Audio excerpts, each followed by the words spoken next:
Charlotte's Web, chapter 22, the final chapter. It's called A Warm Wind. And so Wilbur came home to his beloved manure pile in the barn cellar. His was a strange homecoming. Around his neck he wore a medal of honor. In his mouth he held a sack of spider eggs. There's no place like home, Wilbur thought, as he placed Charlotte's 514 unborn children carefully in a safe corner. The barn smelled good. His friends, the sheep and the geese, were glad to see him. The geese gave him a noisy welcome. Congratulations, they cried. Nice work. Mr. Zuckerman took the medal from Wilbur's neck and hung it on a nail over the pig pen, where visitors could examine it. Wilbur himself could look at it whenever he wanted to. In the days that followed, he was very happy. He grew to a great size. He no longer worried about being killed, for he knew that Mr. Zuckerman would keep him as long as he lived. Wilbur often thought of Charlotte. A few strands of her old web still hung in the doorway. Every day, Wilbur would stand and look at the torn, empty web, and a lump would come to his throat. No one ever had such a friend, so affectionate, so loyal, so skillful. The autumn days grew shorter. Lurvy brought the squashes and the pumpkins in from the garden and piled them on the barn floor, where they wouldn't get nipped on frosty nights. The maples and birches turned bright colors, and the wind shook them, and they dropped their leaves one by one to the ground.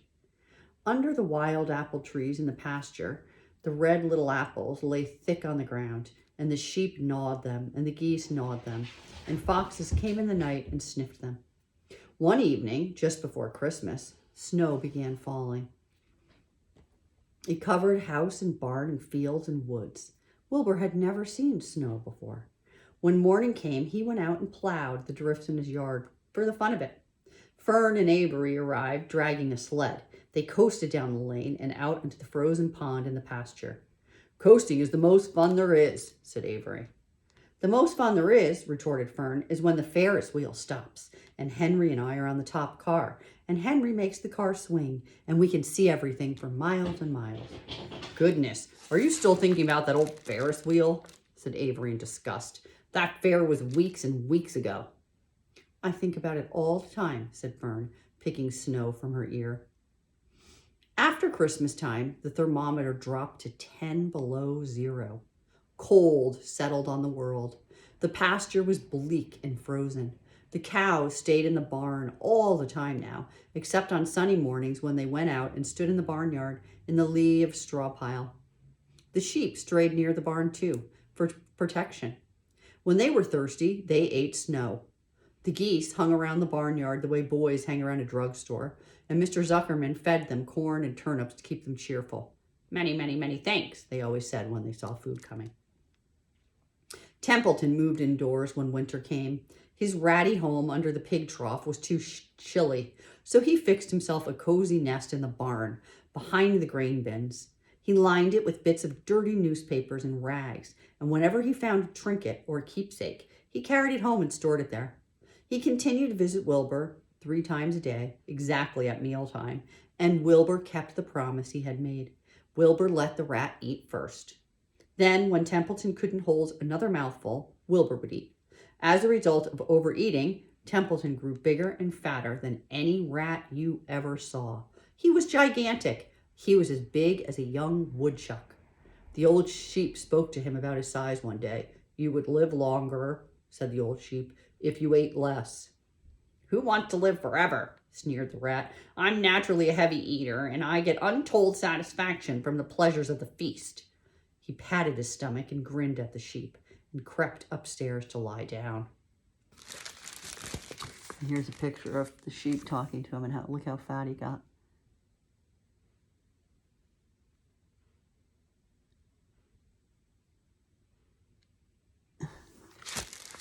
All winter, Wilbur watched over Charlotte's egg sack as though he was guarding his own children.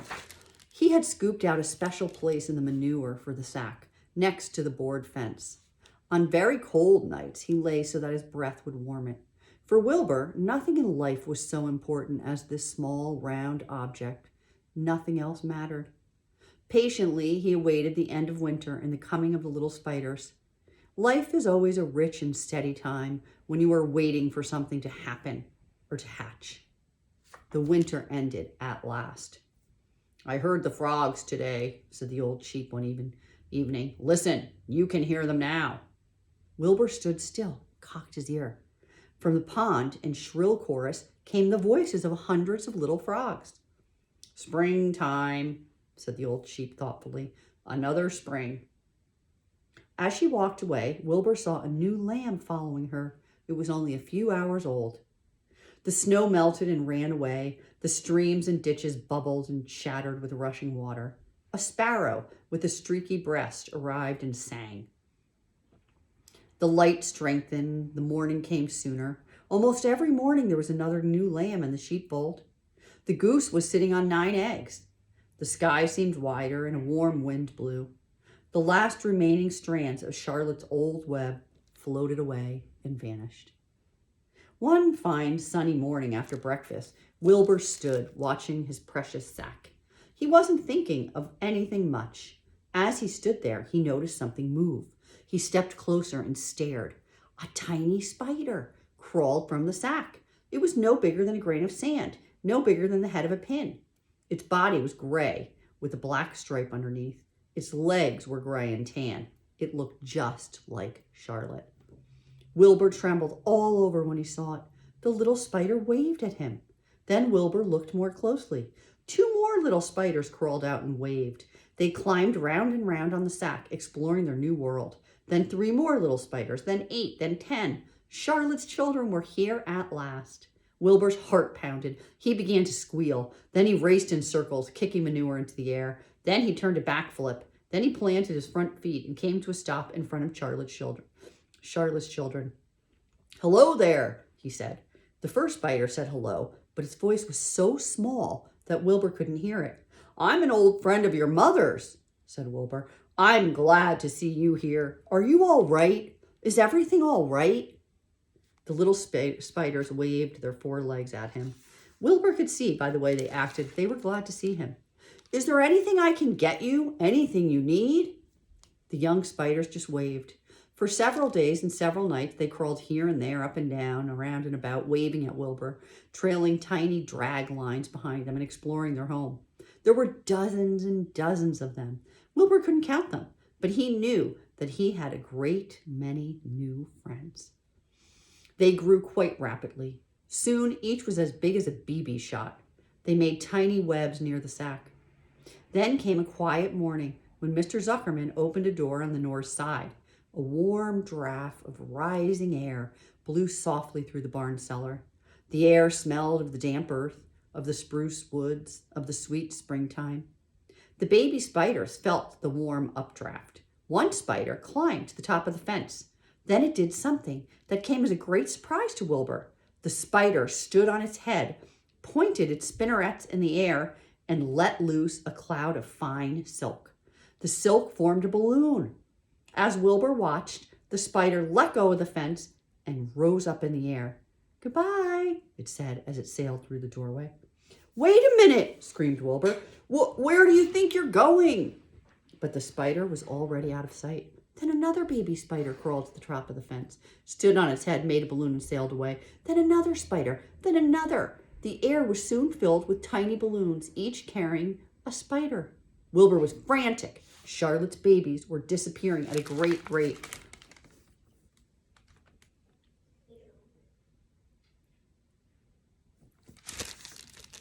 Come back, children, he cried. Goodbye, goodbye, goodbye, they called.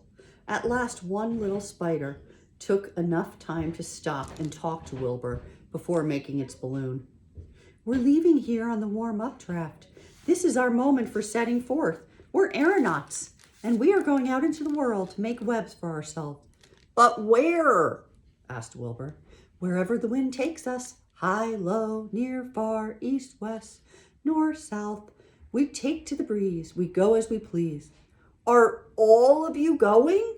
Asked Wilbur. You can't all go. I would be left alone with no friends. Your mother wouldn't want that to happen, I'm sure. The air was now so full of balloonists that the barn cellar looked almost as though a mist had gathered. Balloons by the dozens were rising, circling, and drifting away through the door, sailing off on the gentle wind. Cries of goodbye, goodbye, goodbye came weakly to Wilbur's ears. He couldn't bear to watch anymore. In sorrow, he sank to the ground and closed his eyes. This seemed like the end of the world, to be deserted by Charlotte's children. Wilbur cried himself to sleep. When he woke, it was late afternoon. He looked at the egg sack. It was empty. He looked into the air. The balloonists were gone. Then he walked drearily to the doorway where Charlotte's web used to be. He was standing there thinking of her when he heard a small voice. "Salutations," it said. "I'm up here." "So am I," said another tiny voice. "So am I," said a third voice. "Three of us are staying. We like this place, and we like you." Wilbur looked up. At the top of the doorway, 3 small webs were being constructed. On each web, working busily, was one of Charlotte's daughters. And there's a picture of them.